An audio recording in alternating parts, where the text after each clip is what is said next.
All right, welcome back, game designers. So this is the recap of week 2. So if you recall, week 2, I asked you to create a map that was designed for a 5v5 FPS style game.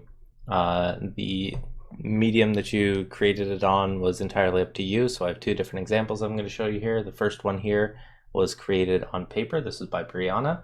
This is a really nice, nicely drawn map here that I want to go over. And the second was created with ProBuilder, and that was created by John. I'll take a look at that after this one. So this one we see right here has a key for the heights of the map, so super high, high, medium, and low. So we see that the outside is higher, and then it sort of goes down into the middle here. Two different spawn points. We have spawn point on the left here, spawn point on the right. The altitude on the outside is higher. We have a little path. See the continuing here, we have a trail, houses, cars, so obstructions, potential obstructions there, like we talked about. Trees and bushes scattered throughout here. Stairs, balconies, ways to get down to the lower levels. See a bridge that goes across the river right here. So a couple of things that I want to point out here. We have some nice symmetry. So the left side is similar, but not exactly the same as the right side. So we see that this obstruction is different over here, right? This one's sort of at an angle. We have sort of a choke point right here that's different over here, right? There's more obstructions over on this side.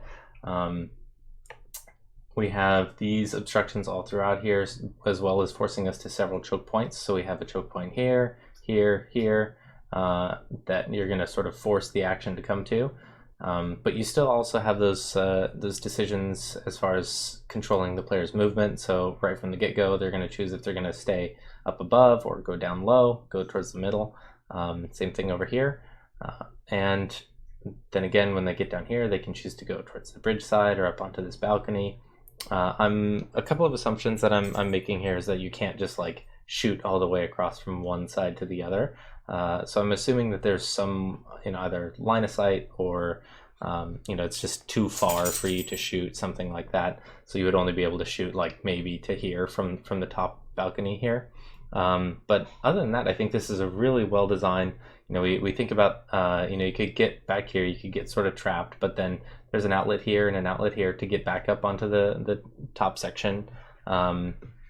You have a lot of different choices as to where they can go, but you're sort of like expecting that the action is going to occur in some of these places, and you can see sort of an ebb and flow that could happen here, where if you win in the middle, then you push it over towards this choke point, and then people could come up on the top here and shoot down at you from the top. And yeah, it's a really nice, elegant design. I really like it. It's a really great job. The second map is this one here, created by John. So really nice work. We see that this was all created using ProBuilder. So all with a single ProBuilder object, which is pretty cool. Actually, let's see. It looks like it has several different ProBuilder objects, but you see the point. Several different materials here showing us, these are spawn points. We have a higher altitude here in the middle.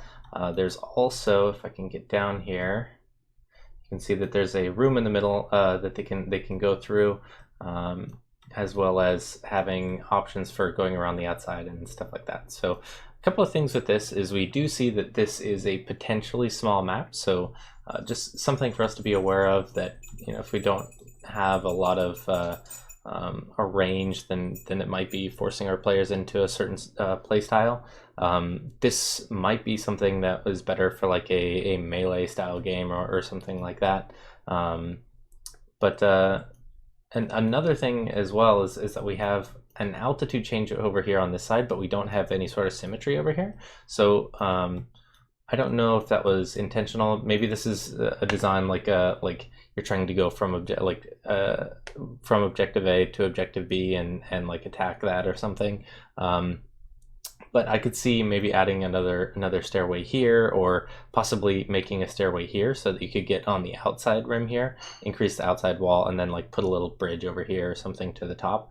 Just some things to consider that giving, if you're going to give one team an advantage of being able to get the altitude, being able to add a similar advantage to the other team. But we see a good use of breaking of sight lines here so that nothing is ever too long. Really nice job using the intentional obstructions. And we also see over here on the other side, similar thing. I really like this this sort of angled obstruction here, so you could sort of like see the feet of the person on the other side.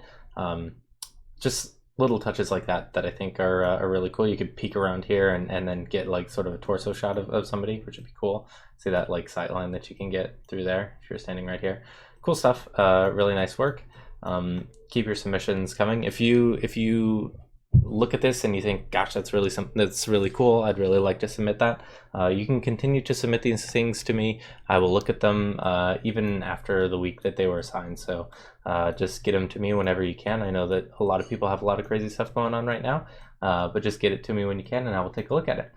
That is the end of the week 2 recap. Make sure that you check out week 3, which is looking at Blender animations, rigging, and stuff like that for 3D characters. So take a look at that if you haven't already, and I will see you next week.